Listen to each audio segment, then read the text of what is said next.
Thank you so much, Loren, for taking the time for this interview. It's a pleasure.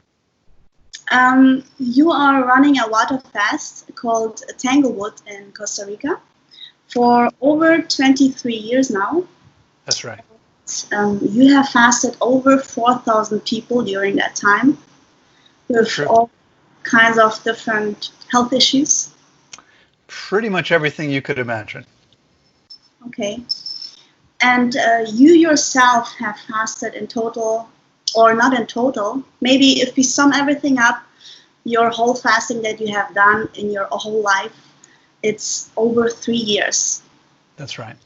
That's amazing. So who better to ask or talk about fasting than Loren Lockman?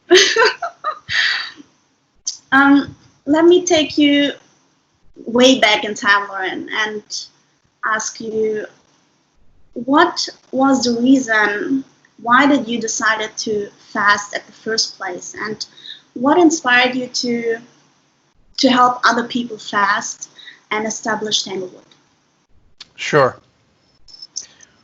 Okay, well, what happened was, I grew up outside of Washington, D.C., was relatively healthy. Like a lot of kids my age, especially this was back in the 70s, I experimented with drugs and alcohol. Started early at about 14.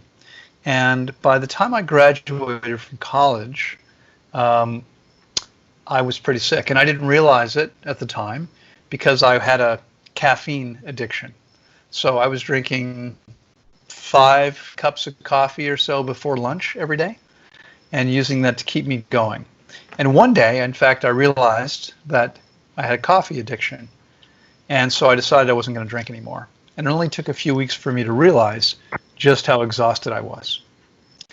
And so it turned out I was later diagnosed with chronic fatigue syndrome, irritable bowel syndrome, chronic sinusitis, systemic candida, and 57 allergies.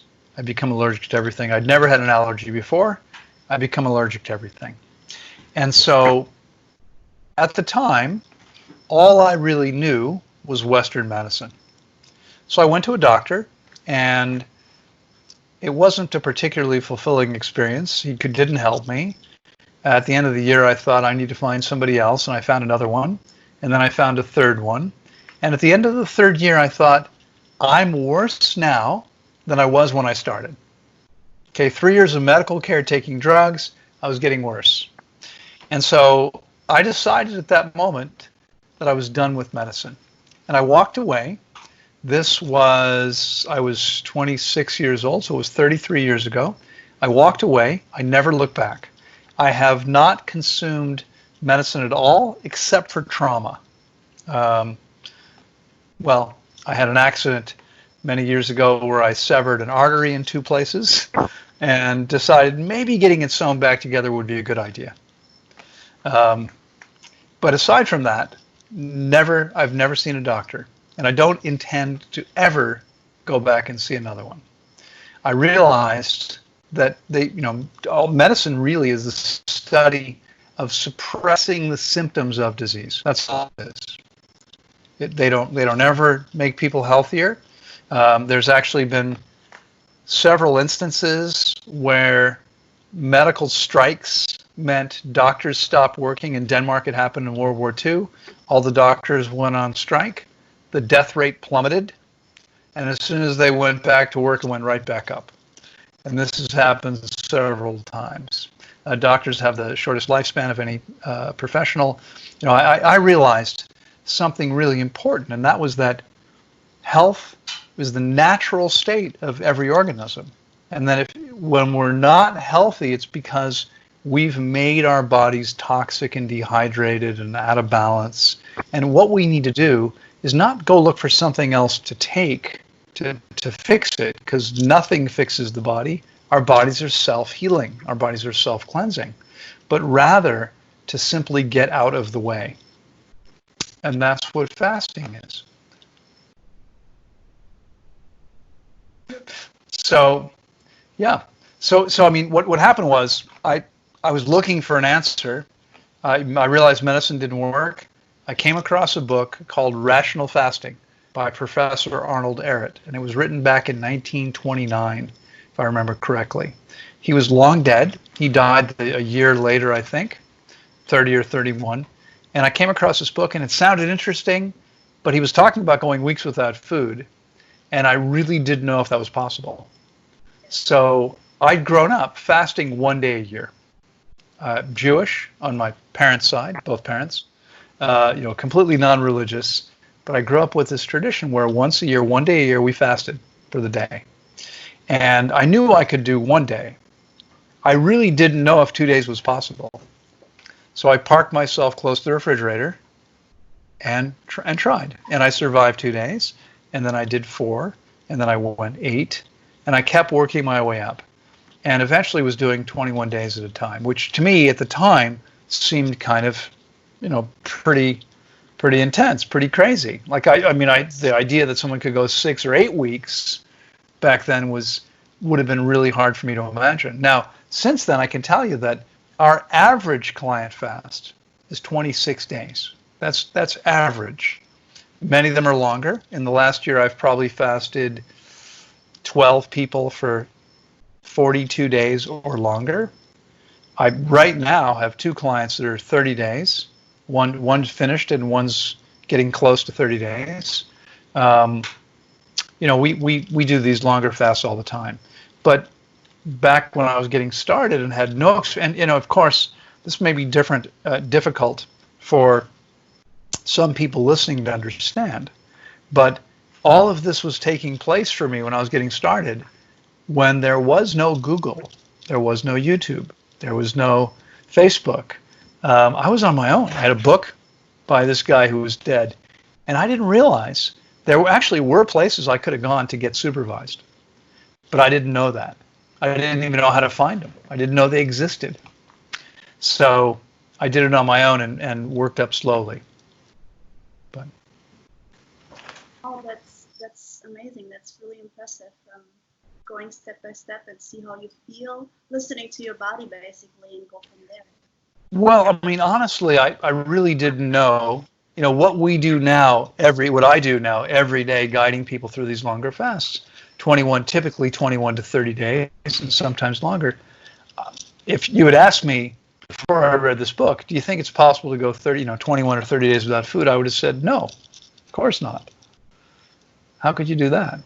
Now, the fact is, I can tell you today that the average person can go 6 to 8 weeks if they do it properly, if they know what they're doing, and it's done properly.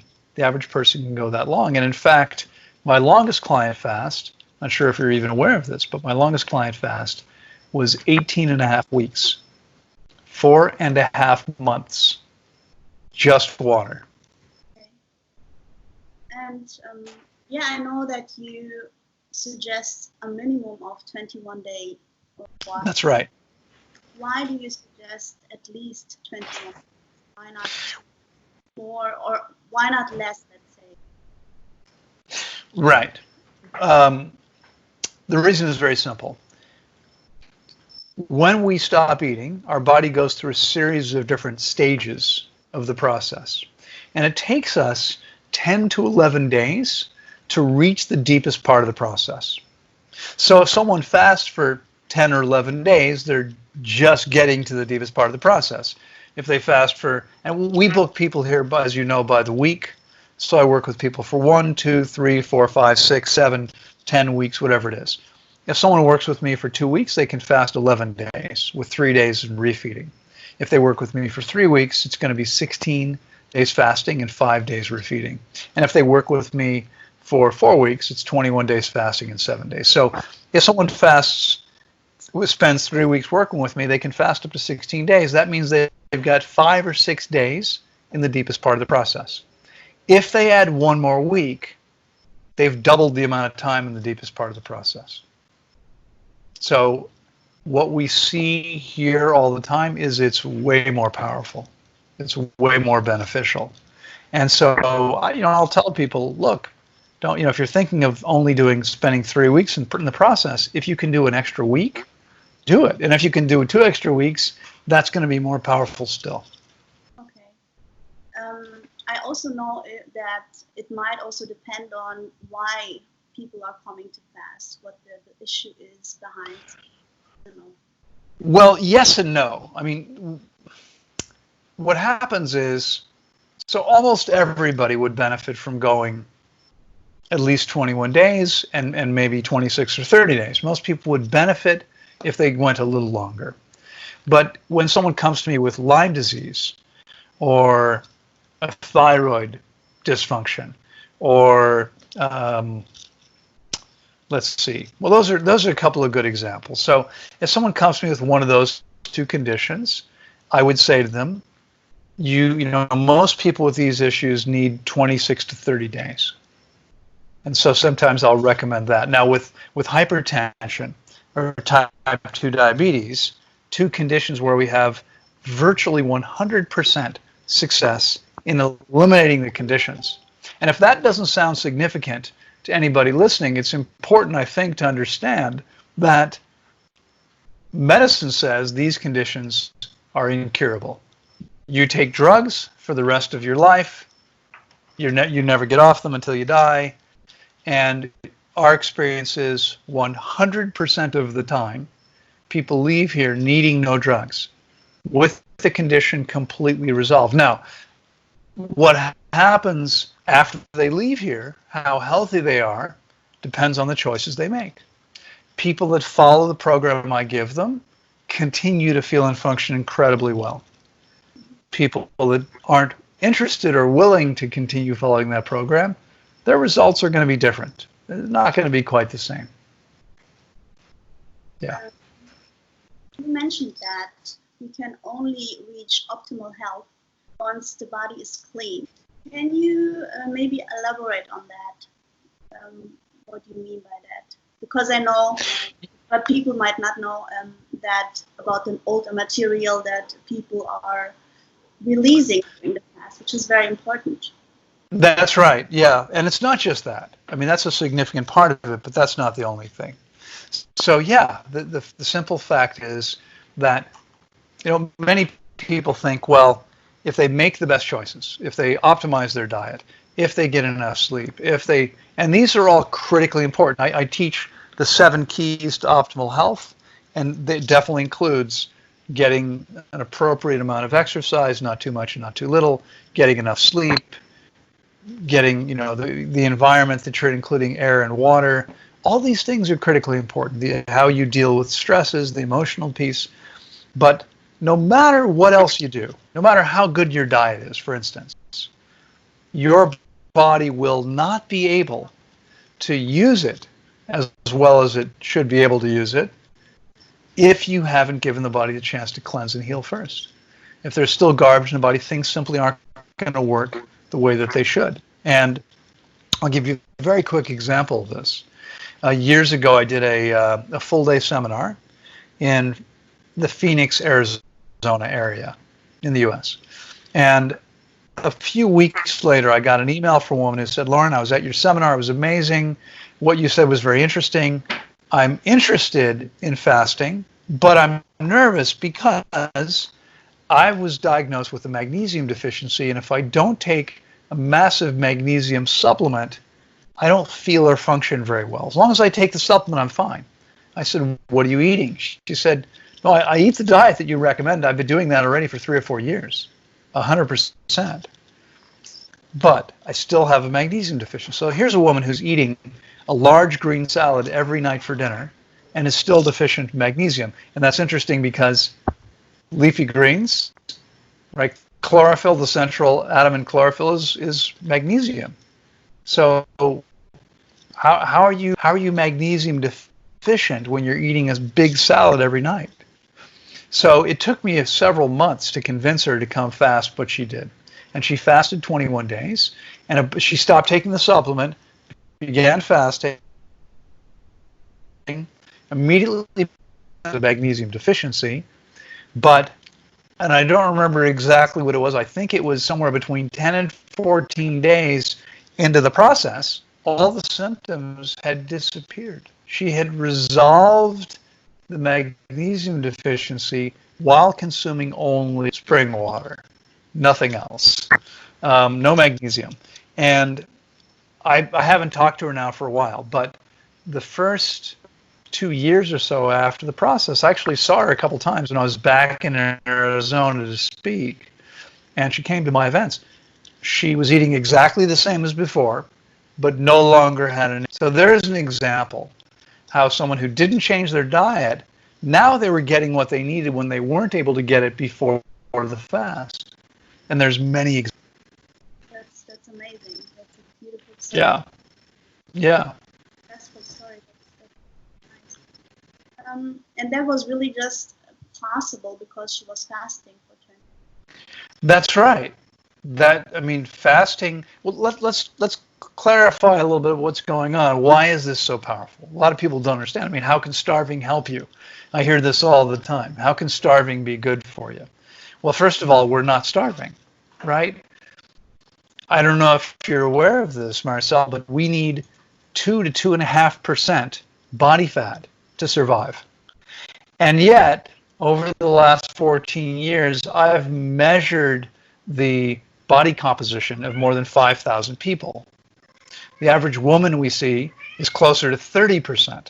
Okay, so more than, between 10 and 15 times what she needs to survive. The average guy we see is somewhere between 20 and 25%. Again, considerably more, almost 10 times, 7 to 10 times what they need to survive. Why is the body holding all this excess fat if we don't need it for our survival? Why would that happen? I mean, obviously people get fat because of what they eat, because they don't move enough. But the question is, why are we set up to hold the fat instead of just releasing it? Why do we hold on to it? Well, I think the answer is that in nature there are floods and fires and droughts and freezes, depending on where you are. There are these conditions where it might be difficult temporarily to find food.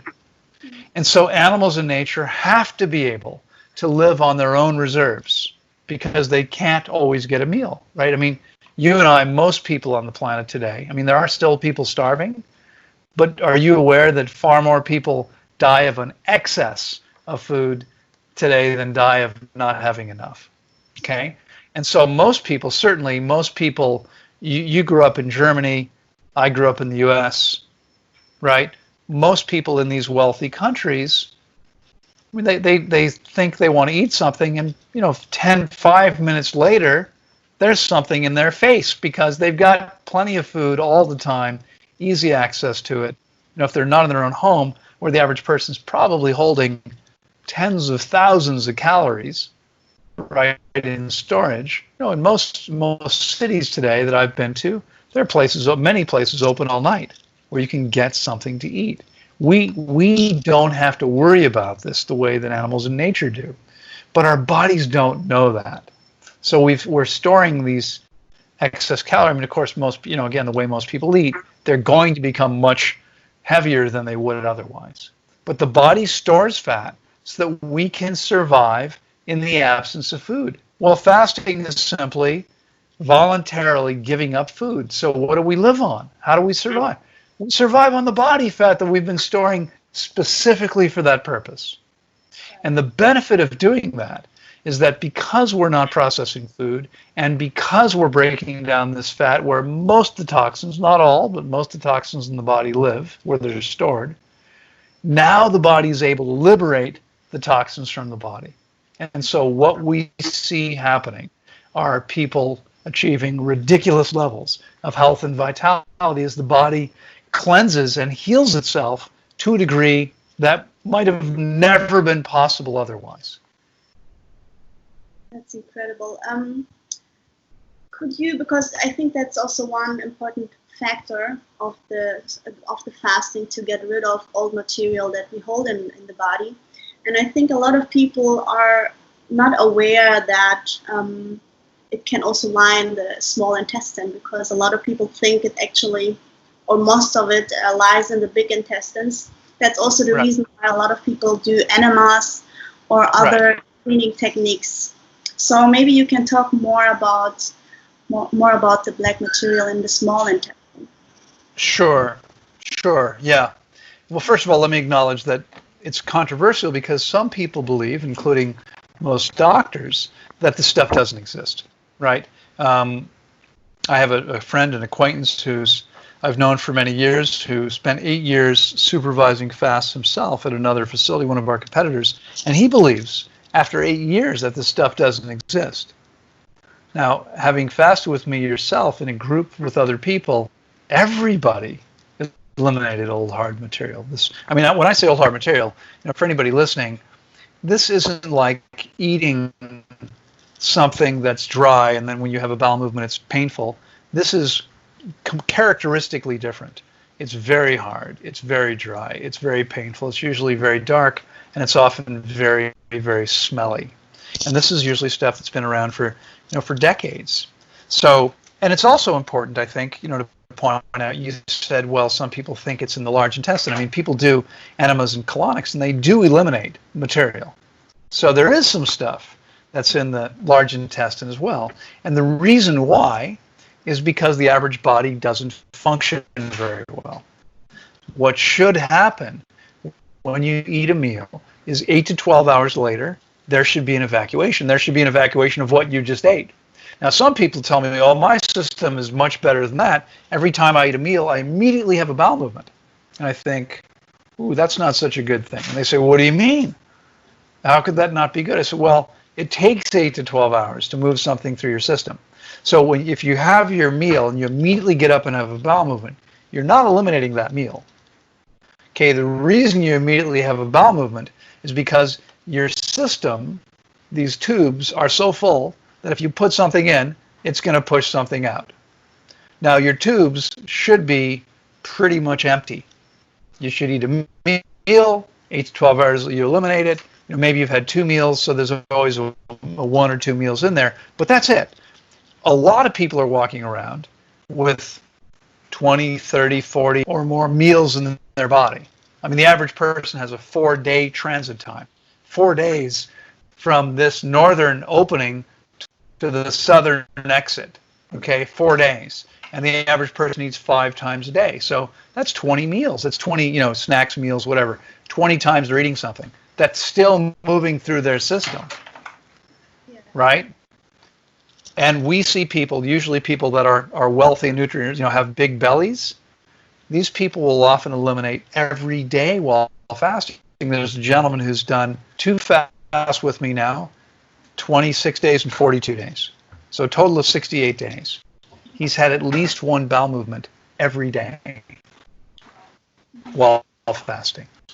Yeah, at least 1. Now, if that sounds pretty impressive, that's more than, it's almost 70 bowel movements. I had a client once, a woman, who fasted with me 11 days and had more than 60 bowel movements in 11 days while fasting. Yeah. So I don't know if I don't want to use profanity on your recording here, but in English we sometimes say that someone's full of crap. Some people really are. Okay, some people really are. So now, enemas and colonics. So people come in and they've had enemas and colonics and they think they're clean. Often what happens is they'll do an enema or a colonic before the fast, thinking, well, this will be easier, the stuff will be gone, I'll feel better, etc. And then they're surprised when they still eliminate old hard material. And they say to me, how's that possible? Well, if you think about it, the large intestine, your colon, your large intestine is roughly the same length as your height, right? So in my case, I'm 6 feet, 182 centimeters tall. That means my colon's going to be around the same length. And it comes up and it loops over gently, and then it comes across the belly, and then it loops over and it comes down, and then it goes across to the exit point, right? About 6 feet, about 182 centimeters, less than 2 meters. Your entire digestive tract is 32 feet long. So your small intestine is about 20% of the total. That's it. Okay? And the rest of it is in the space, aside from the stomach, you from your mouth to the bottom of the stomach occurs somewhere here in the center of the torso. You probably can't see that point right now. And from that point to the ileocecal valve in the groin where the large and small intestine meet, right? It's only about 30 centimeters, about 12 inches. In that space, there's some 24 feet, 23 feet of small intestine, all packed into about that much space, okay, a foot. So it's all twists and turns, and it's 1/3 the diameter. That's why the small intestine is much longer than the large. It's called the small intestine because it's 1/3 the diameter of the large intestine. So it seemed to me much more likely that's where stuff would get stuck. Well, a couple of years ago, 2.5 years ago, we had some proof of this. I had a gentleman come to me for his third fast, except that between the second and third one, he'd been diagnosed with colon cancer.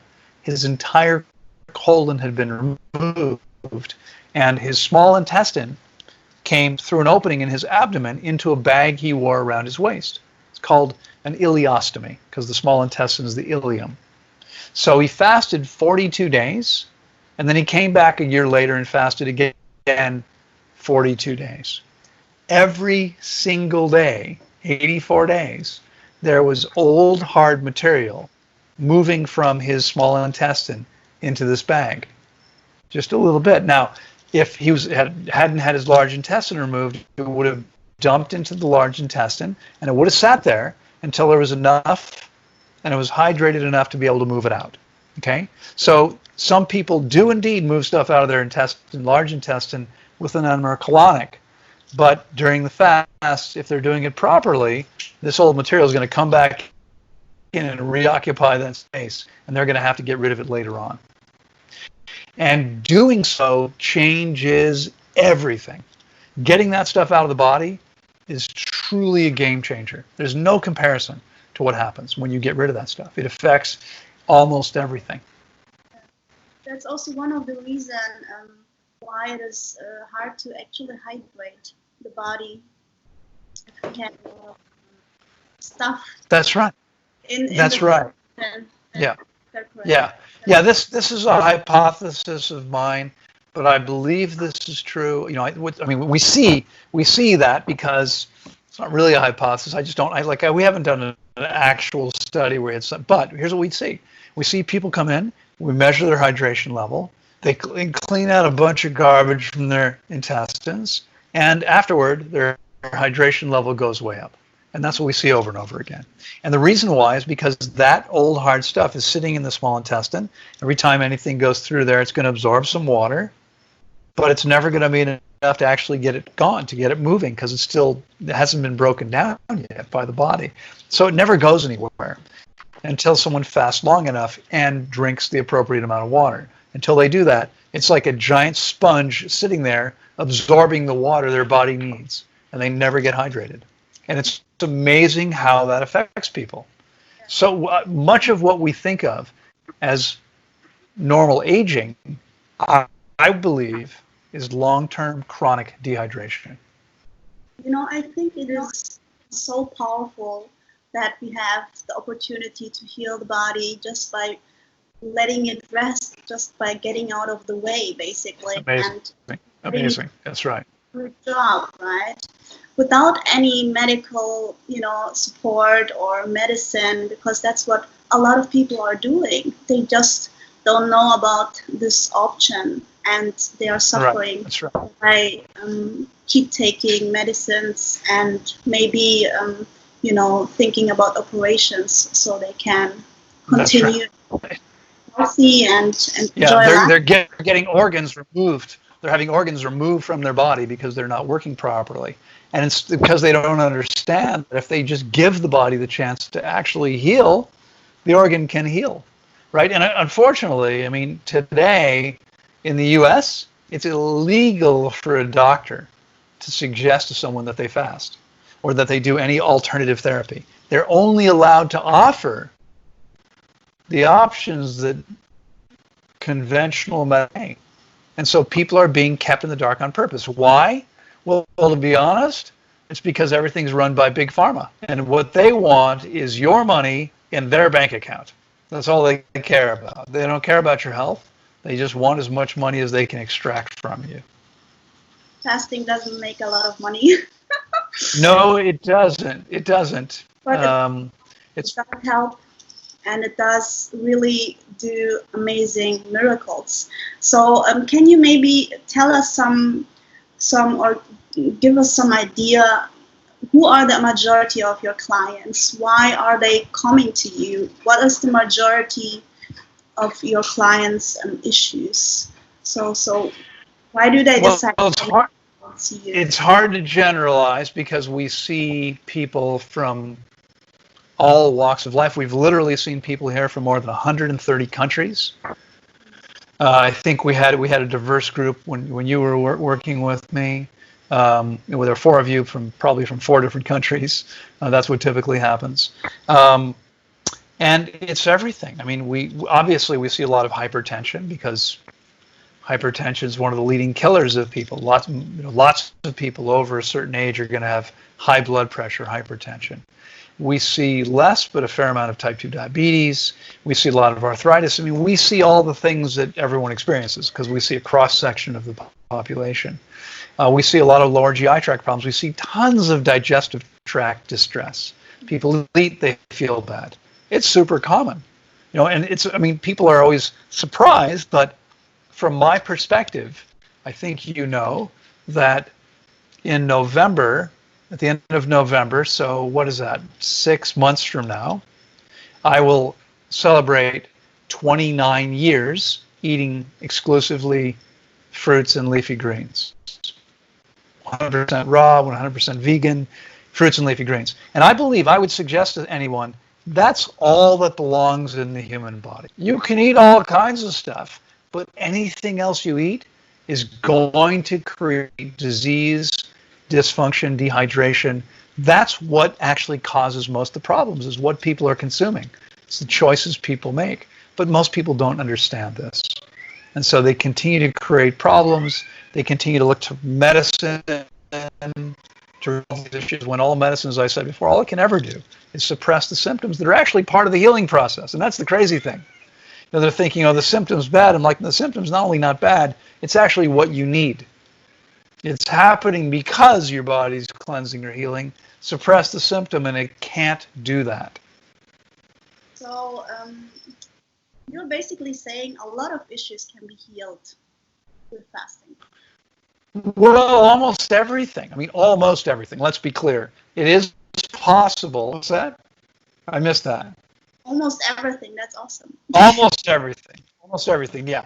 Almost everything. Because, so first of all, I alluded to this earlier. I said something about this, but there's a paradigm that says that eventually we're going to get cancer and heart disease. That disease is inevitable, and that the best we can do is to be proactive, take steps to prevent disease, because disease is inevitable. We have to prevent it.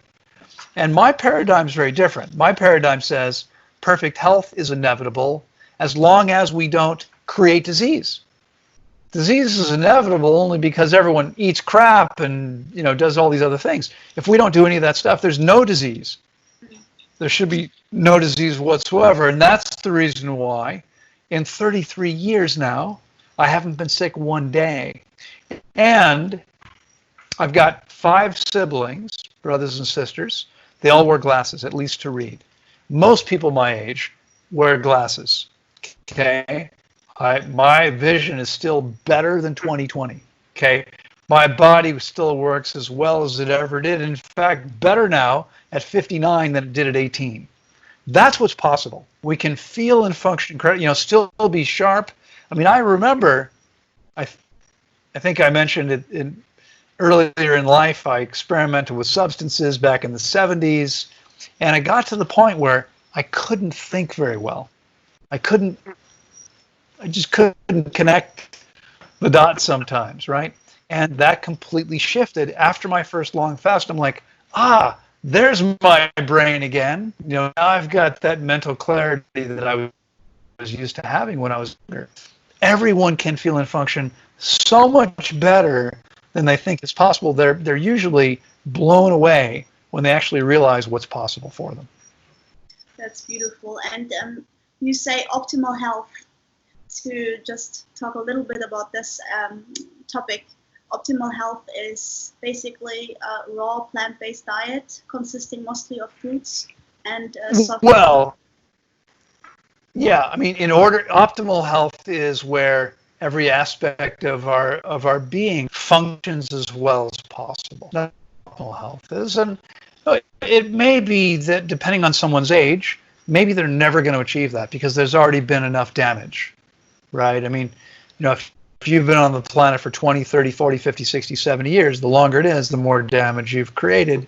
Okay, so maybe people aren't going to be able to undo all of that if they're starting late enough. But it doesn't matter. I mean, they're going to be able to undo enough that they're functioning so much better. For most people, if you take somebody in their 50s, for instance, they're probably going to complete the process 15 years younger physiologically. The difference is so amazing. I'm going to open the door for the kitty. Hang on one sec. There you go, buddy. The difference is incredible. What happens for people? So optimal health is where everything works as well as possible. Now, it's a theoretical thing. Maybe no one's ever going to achieve perfection, but if we're willing to give the body the chance to cleanse and heal, then make excellent choices, it's amazing what changes. So in order to get there, we need to look at all the keys. We need to meet all the body's needs as well as we can.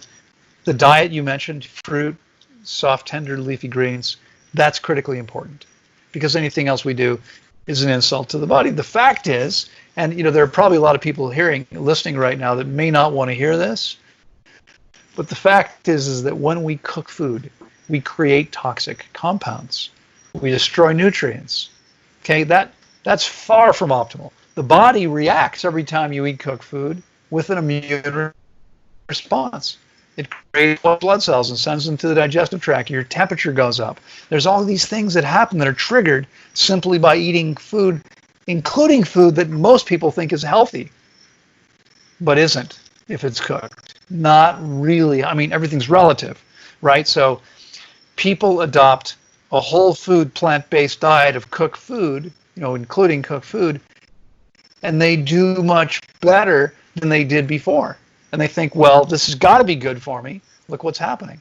But I think what's true, Maricel, is that everything's relative, and our amazing, virtually infinitely intelligent bodies, when we give them a chance, when we improve anything, we improve our diet. We get a little bit more sleep if we needed more sleep. We get more exercise if we needed more. We improve any of our intent, the attempts to meet the body's needs. We do a better job than before. What happens is our bodies are going to be healthier.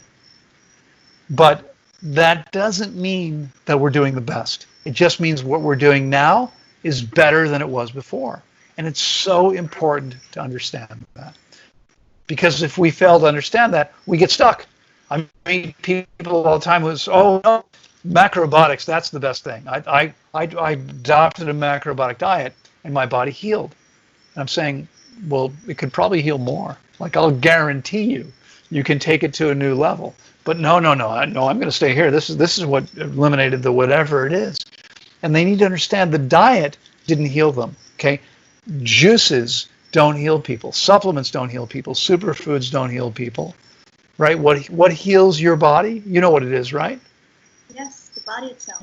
Your body, only your body. Healing, cleansing, and healing biological processes. And that means the living organism, and only the living organism can do them. So when people sell herbs to cleanse your body, they're not cleansing your body. That's not what's happening. Oh my God, Loren, so many information. It's beautiful. Yeah. Thank you so much for what you are doing. It's a pleasure. Very, very. It's a pleasure. And enriching for the world. You had asked me a question earlier that we didn't get to. I'm sorry to cut you off. You asked what made me decide to do this. Yeah. And I'll tell you a little bit more about my background. So I graduated from college with a degree in finance and economics and a minor in psychology. And then I went on to finish most of a master's degree in finance. Now, I didn't finish because I'd left the company that was funding 100% of my education. It was expensive. and they were paying the whole tab because I was an officer of this company, and I left them to start my own commercial real estate company. I was in the commercial real estate finance field, and I decided I was going to start my own firm. And I didn't care if I had the degree or not. I'd already studied all the courses I wanted to take. There were some requirements left, but not stuff I really wanted to study anyway. So I stopped there. I worked in commercial real estate for 10 or 11 years, and I made a lot of money there. But after I got myself well, what happened was people who knew me would see me. If they hadn't seen me for 6 months, they'd see me after I got myself well, and they'd say, "Oh my God, you look amazing. What did you do?" And then they would say things like, "Can you help me? Or can you help my child? Or can you help my spouse? Or my parent? Or my friend?" And of course, I believe everybody wants to contribute. And it felt good to help people. So I was like, of course, I'll be glad to help you. Let's sit down. I'll tell you what to do. I'll share as much as I can. And before I knew it, I was spending more time sharing about health and diet and fasting than I was running my business that was theoretically paying the bills. And things got a little rough there for a while because of that. And I thought, okay, you know what? I would much rather do something that actually feels like it's contributing to people. I mean, what I was doing before was making rich people even richer. And I didn't need to do that. Somebody else could do that. It's not something, I wasn't really excited about that work, right? It made money, but it's not that important to me. I wanted something I was actually passionate about. And when I got my own health back in 6 months, I was healthier than I'd been in years. I thought, more people need to know about this. And I looked around. By then I realized they were fasting centers. But I looked around at them and I thought, they were like hospitals. They felt cold and sterile. And they were in cities. My biggest competitors on a busy intersection where you can hear traffic noise all day long, except unless it's drowned out by the televisions in every single room in the building. Here there's one television, and it's not connected. There's no broadcast TV. We show a movie one night a week. That's it. There's no Wi-Fi. There's Wi-Fi throughout their facility. We have no Wi-Fi. There's almost no cell phone signal here. We're in the jungle. We're surrounded by beautiful gardens and trees and orchards, and the energy, the impact of that is amazing. In fact, it was actually an interesting hospital study. They looked at people in hospitals, and what they found was that people who were in a hospital bed who had a view from their window that included trees healed 30% faster than people that couldn't see trees. And here, we're completely surrounded by nature. So our main living area is open on two sides to gardens. There's no walls. It's just open it's like a covered patio. All of our guest rooms, sit in gardens or jungle. I mean, you look out your window and what you see is amazing nature. And the impact on that is incredible. Yeah. So I realized that what I wanted to do was contribute in a way that I never was going to be able to do in real estate. And that's what drove it. And it was the best decision I ever made. In 23 years now, I've barely worked a day because I don't consider, I've been going, it's 9:20. I've been working since 5 o'clock this morning. I have stopped to have 2 meals. I've, maybe taken 5-minute breaks here and there, but I've never felt like I was working. I was talking to amazing people who are committed to their own health, and I'm so excited to do that. I was responding to people online. I actually had another podcast recording today with somebody else. I spent several hours, 4 hours talking to clients on Skype. And this is the best. I get paid to do this. It's amazing. I don't actually get paid, but the center takes in my, the center houses and feeds me and flies me to speak. And I have no expenses. And this is what I get to do. It's amazing. And I live in paradise. It's a pretty good deal. It's a pretty good deal. That's very inspiring, Loren. That's very inspiring. Thank you so much for sharing. You're very, very welcome. It's a pleasure. Is there anything else that you would like to share? Well, yeah, I mean, I guess I'd like to leave people with one simple idea. I said before, perfect health is a natural condition for every living organism. Okay? And so, my guess is that most people listening to this or watching this aren't experiencing anything close to perfect health. And so if your body is not feeling or functioning as well as you'd like it to, I just want you to know you can change that. You have the ability to shift that. Now frankly, I think no expert in fasting would ever encourage anyone to do more than 5 to 7 days without having experienced guidance. But I would say it is so worth the investment you make, because doing it properly means you get the most benefit. You learn a tremendous amount, you stay safe, and you come out of the process feeling incredible and functioning in a way that maybe you haven't been able to function for 10 or 15 or 20 years, maybe ever in some cases. It's worth it. But don't give up, no matter what they've told you. Okay, no matter, doctors have said, no, you can't heal this. Nonsense. In most cases, you can. There may be some, but in most cases, your body can heal if it has a chance. Don't ever forget that you have the ability to create whatever you choose to, including an amazing level of health and vitality. Thank you so much for that, Loren. You are very welcome. And thank you again for taking the time for this interview. It's a pleasure. Always nice to see you.